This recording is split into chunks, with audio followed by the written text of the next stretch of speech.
They told us survival was something you could buy, something wrapped in plastic and promise, something forged in steel and sold with fear as the instruction manual. They told us to prepare for the end by filling our hands, our closets, our garages, our minds. They whispered that safety lives in objects, that peace is a product, that resilience comes with a barcode, and we believed. We believed because the world is loud, because uncertainty terrifies us, because chaos makes us reach outward instead of inward. So we gathered tools like talismans, stacked gear like prayers we no longer knew how to say. Yet beneath all this preparation, beneath the shine of survival catalogues and the adrenaline of imagined disasters, something felt wrong. The more we accumulated, the heavier our breath became. The more we prepared, the less present we were, as if survival itself had been hijacked by consumption, turned into another performance, another race, another way to distract us from the simple truth we were running from. Look around and you'll see it everywhere. Shelves bending under the weight of things we fear we might need one day. Screens filled with videos telling us what to buy before it's too late. A culture obsessed with catastrophe, yet incapable of sitting quietly with itself. We trained for collapse while ignoring the slow erosion already happening inside us. We practiced surviving imaginary futures while failing to live the present moment. The irony is brutal. We are armed to the teeth with gear, but defenseless against our own restlessness. We own equipment designed to endure the wilderness, yet we crumble in silence, boredom, and stillness. We have become experts at external survival and amateurs at inner endurance. And in this contradiction, something sacred is lost. Because survival was never meant to be loud, it was never meant to be hoarded, it was never meant to separate us from ourselves. They sold us the myth that more tools equal more safety, that complexity equals strength. But nature has always whispered the opposite. The forest does not rush, the river does not stockpile, the mountain does not panic. Life survives through balance, through adaptation, through presence. Meanwhile, we accumulate objects and lose instincts.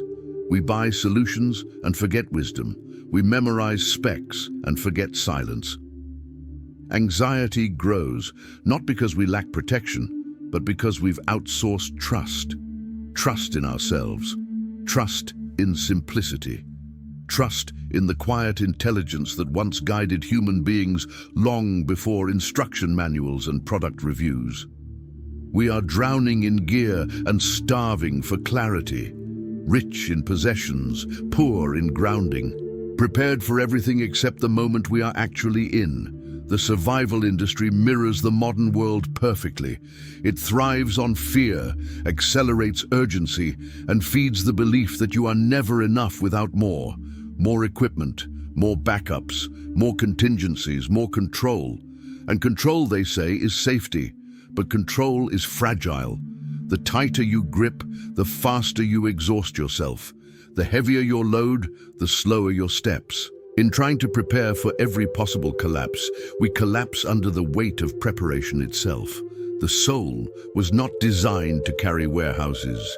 The mind was not built to manage infinite scenarios.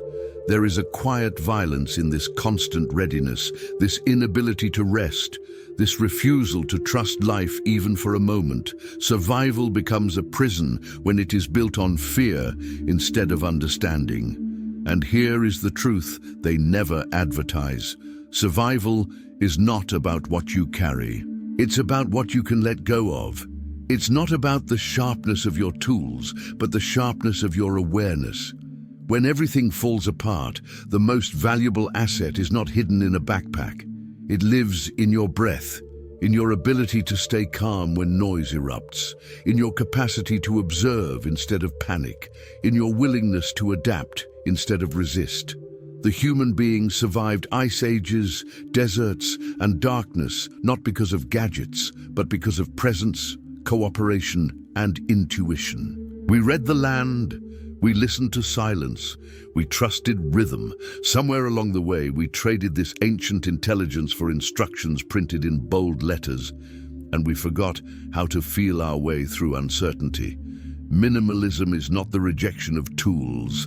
It is the rejection of illusion. The illusion that safety is external. The illusion that peace can be purchased. The illusion that survival is a performance measured by how much you own. To live with less is not to be unprepared. It is to be unburdened. It is to move freely, think clearly, and respond rather than react. When you strip life down to what truly matters, you discover that most of what you feared losing was never essential to begin with. You realize that survival begins in the nervous system, not the shopping cart. That resilience is trained in stillness, not in hoarding. That clarity is a sharper blade than any metal you could forge. There are tools you actually need, but they are rarely sold. They do not come in kits. They cannot be unboxed. They are cultivated slowly, painfully, honestly. One of them is attention, the ability to notice what is happening without drowning in it. Another is discipline, the quiet strength to do less, consume less, and resist the constant pull of excess. Another is humility, knowing that you cannot control everything and that this is not a weakness but a relief. There is patience, the art of waiting without anxiety. There is adaptability, the courage to change direction without clinging to plans. There is community, the forgotten power of not surviving alone. And there is presence, the most underestimated force of all. These are not glamorous tools. They don't photograph well, but when systems fail and noise fades, they remain. To slow down in a world addicted to urgency is an act of survival.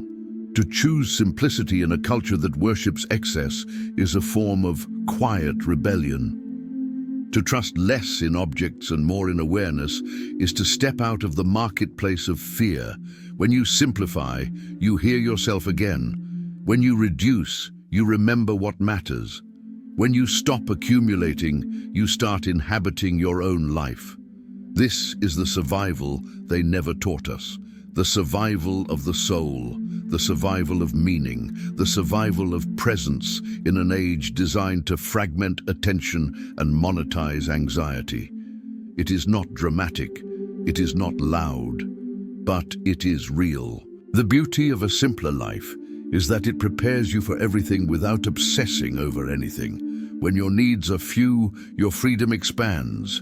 When your life is light, your movement is fluid. When your mind is uncluttered, decisions become clear. You no longer need to imagine the end of the world to feel alive. You no longer rehearse disaster to justify your fear. You learn to live fully now, which is the only preparation that has ever truly worked. The person who knows how to sit with discomfort, who can breathe through uncertainty, who can find meaning without distraction, is already resilient beyond measure. This kind of survival cannot be taken from you. It does not rust. It does not expire. So perhaps the greatest lie was not about gear at all.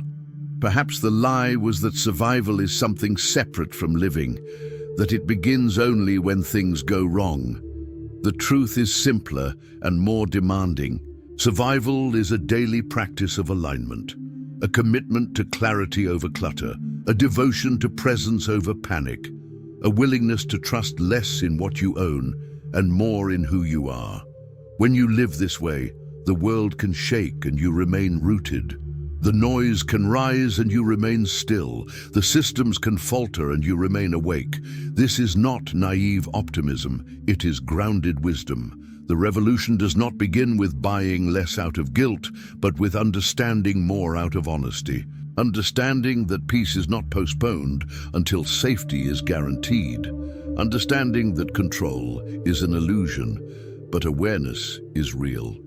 Understanding that life was never meant to be stockpiled, only lived. When you choose simplicity, you are not escaping reality.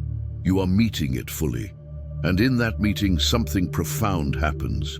Fear loosens its grip. The future stops haunting you. The present becomes enough. This is the survival they never sold you. Quiet, rooted, unshakable. And it begins the moment you decide to carry less, slow down, and finally trust the intelligence of being alive.